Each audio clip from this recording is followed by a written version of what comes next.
या विशेष भागामध्ये आपण एका अशा प्रकारचं सविस्तर विश्लेषण करणार आहोत, जिथे एका पत्नीने आपल्या अनैतिक संबंधासाठी स्वतःच्याच कुंकवाचा कशा प्रकारे बळी दिला, हेच आपण या थरारक क्राईम स्टोरीमध्ये जाणून घेणार आहोत. शेतात फेरफटका मारणाऱ्या सरपंचांना त्यांच्या शेतातील बोरवेलमध्ये काय दिसलं, आणि सौरभ आणि प्रीतीचा सुखी संसार एका मित्राच्या घरी येण्यानं कसा उद्ध्वस्त झाला, आणि यामध्ये अनैतिक संबंधासाठी रक्ताचा खेळ कसा खेळला गेला, हे सर्व आपल्याला जाणून घ्यायचं आहे. पण सर्व काही करून डोळे झाकणाऱ्या आरोपींना पाठलाग करून पोलिसांनी कशा प्रकारे जेरबंद केलं, त्याच्या पायावर कशा प्रकारे गोळी मारली, आणि पतीचा मृतदेह पाहून रडणारी पत्नीच या सर्व कटाची मास्टरमाइंड कशी निघाली, हे सर्वच या कथेच्या माध्यमातून आपल्याला सविस्तर जाणून घ्यायचं आहे. हे सर्व झालं होतं ते फक्त एका अनैतिक संबंधातून. सुरुवातीला हे प्रकरण असं सांगितलं जात होतं, मात्र आणखी याच्यामध्ये काही कारण आहे का, हे देखील आता पोलीस तपास करत आहेत. आता पोलिसांनी तपासात नेमकं काय काय उघड केलं, त्याचाच आपण सविस्तर आढावा घेणारी ही कथा आहे. रविवारची ती सकाळ होती. उत्तर प्रदेश राज्यातील फिरोजाबादच्या लक्ष्मीनगर परिसरात सर्व काही शांत होतं. पण ही शांतता एका वादळापूर्वीची होती. गावचे सरपंच उदयवीर सिंह हे नेहमीप्रमाणे आपल्या शेतात फेरफटका मारण्यासाठी जातात. आणि याचवेळी अचानक एका बंद असलेल्या बोरवेलपाशी त्यांची नजर जाते. त्या ठिकाणी पडलेले होते रक्ताचे ताजे डाग. सरपंचाच्या काळजाचा ठोका चुकला. त्यांनी तात्काळ पोलिसांना फोन केला. पोलिसांची टीम घटनास्थळी पोहोचली. तांत्रिक पद्धतीने जेव्हा त्या 150 फूट खोल बोरवेलमध्ये तपासणी सुरू झाली, तेव्हा पोलिसांना जे दिसलं त्याने त्यांच्या पायाखालची देखील जमीन सरकली. कारण तिथं पडलं होतं एका तरुणाचं कापलेलं डोकं. डोकं तर सापडलं होतं, पण शरीर कुठं गेलं? हा तरुण कोण होता, आणि इतक्या क्रूर पद्धतीने याला का संपवलं? बरं, संपवलं तर संपवलं, त्याचं डोकं बोरवेलमध्ये कोणी टाकलं? या सर्व प्रश्नांनी पोलीस देखील चक्रावून गेले होते. पोलिसांनी 100 फूट खोलवरून डोकं तर बाहेर काढलं. त्याच बोरवेलमध्ये एक पॅन्ट आणि बेल्ट देखील सापडला. आता प्रश्न होता की हा तरुण नेमका कोण? शोध तर सुरू झाला होता आणि पोलिसांच्या हाती आलं एक मिसिंग रिपोर्ट. सौरभ नावाचा एक 26 वर्षाचा तरुण 9 जानेवारीपासून बेपत्ता होता. त्यामुळं त्याच्या नातेवाईकांना बोलावण्यात आलं. नातेवाईक आले. त्यांनी जसा चेहरा पाहिला त्याचवेळी परिसरात एकच टाहो फुटला, कारण तो अर्धवट शरीराचा भाग सौरभ याचाच होता. 26 वर्षाचा हसता खेळता सौरभ अशा अवस्थेत सापडल्याने संपूर्ण फिरोजाबाद हादरून गेलं होतं. पण ही फक्त सुरुवात होती, कारण त्याच्या संपूर्ण शरीराचाही पोलिसांना शोध घ्यायचा होता. पोलिसांनी या प्रकरणाच्या मुळाशी जाऊन शोध घेण्यास सुरुवात केली.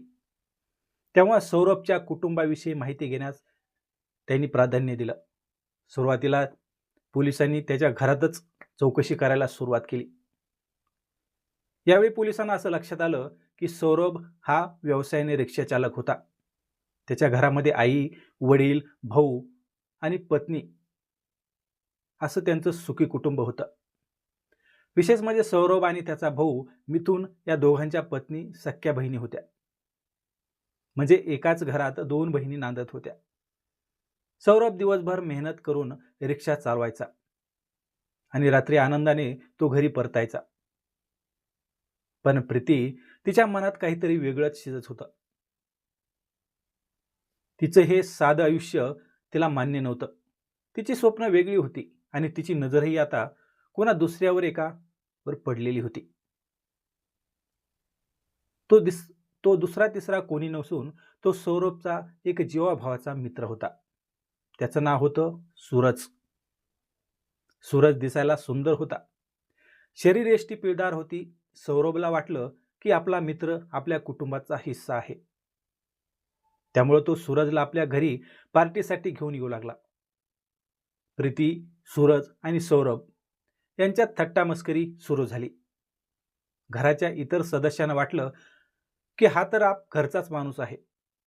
पण याच थट्टा मस्करीच्या आड प्रीती आणि सूरज यांच्यामध्ये अनैतिक संबंधाचं जाळं विणलं जात होतं. एका रात्री सौरभ हा घराबाहेर असताना प्रीतीने सूरजला फोन लावला आणि आपल्या प्रेमाची मागणी घातली. सूरजनेही 2 दिवसाचा कालावधी घेतला आणि त्यानंतर त्याने देखील होकार दिला.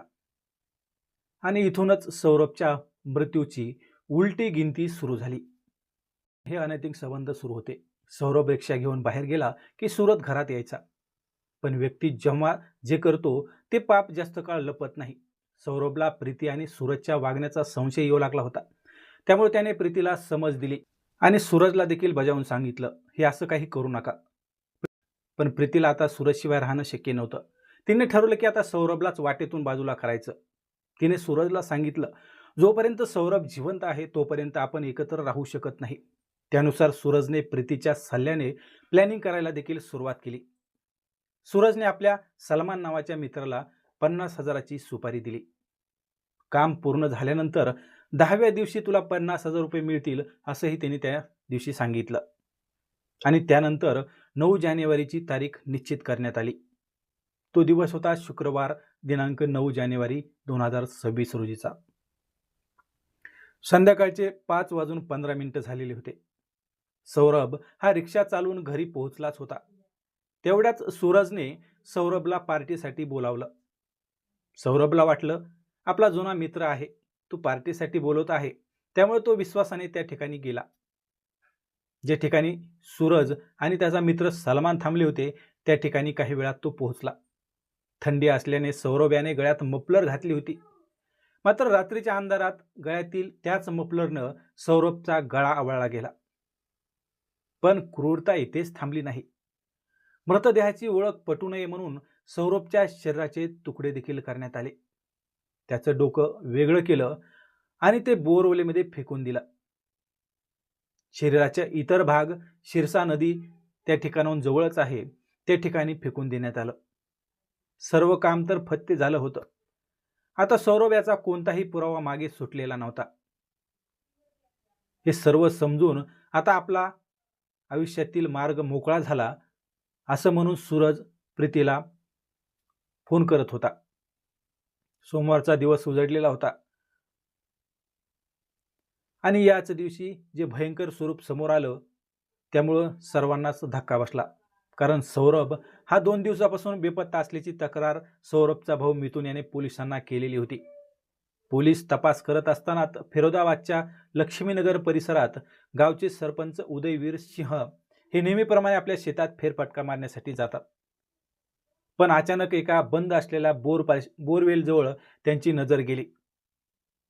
त्या बोरवेल जवळ ते गेले आणि त्या ठिकाणी त्यांना दिसून आलं रक्ताचे डाग. रक्ताचे डाग बघितल्यानंतर सरपंचाच्या काळजाचा ठोका चुकला. त्यांनी तात्काळ पोलिसांना फोन लावला आणि पोलिसांची टीम तात्काळ घटनास्थळी देखील पोहोचली. बोरवेलमध्ये सोमवारी शरीर नसलेलं डोकं सापडलं होतं. सौरभ बेपत्ता होता अशी तक्रार देखील पोलीस स्टेशनला होती. त्यानुसार नातेवाईकांना अंदाजा घेऊन पोलिसांनी ठाण्यामध्ये बोलवलं. मृतदेहाची ओळखही पटली आणि त्यानंतर पोलिसांनी 4 पथक तयार केली. तपास वेगाने सुरू झाला होता. तांत्रिक पुराव्यानुसार पोलिसांना सूरज आणि सलमानचा सुगावा देखील लागला होता. 12 जानेवारीचा दिवस होता. पोलीस आरोपींच्या मागावर होते. पोलीस जवळ येत असल्याचं पाहून सूरज हा पळू लागला होता. पोलिसांनी इशारा दिला पण तो काही थांबला नाही. अखेर पोलिसांनी गोळी झाडली ती सूरजच्या डाव्या पायाला लागली आणि तो जागीच कोसळला. सलमान याला देखील ताब्यात घेण्यात आलं. जेव्हा पोलिसांनी या दोघांची कसून चौकशी केली तेव्हा जे नाव समोर आलं त्याने पोलिसांना देखील धक्का बसला. कारण ते नाव होतं सौरभ याच्या पत्नीचं म्हणजे प्रीतीचं. ज्यावेळी सौरभचं डोकं सापडलं होतं त्यावेळी प्रीती जगासमोर मोठमोठ्यानं रडत होती. पण पोलिसांच्या तपासात तीच या संपूर्ण कटाची मास्टरमाइंड निघाली. एका अनैतिक संबंधासाठी तिने आपल्या पतीला आणि आपला कुंकवाचा बळी दिला होता. आज प्रीती, सूरज आणि सलमान तुरुंगाच्या कोठडीत आहेत. पण एका सुखी संसाराची राख रांगोळी झाली आहे. मित्रांनो, या घटनेबद्दल तुम्हाला नेमकं काय वाटतं? अनैतिक संबंधाची ही विकृती समाजाला कुठे घेऊन चालली आहे हे कमेंट्समध्ये नक्की सांगा. आणि पाहत राहा डिजिटल महाराष्ट्र.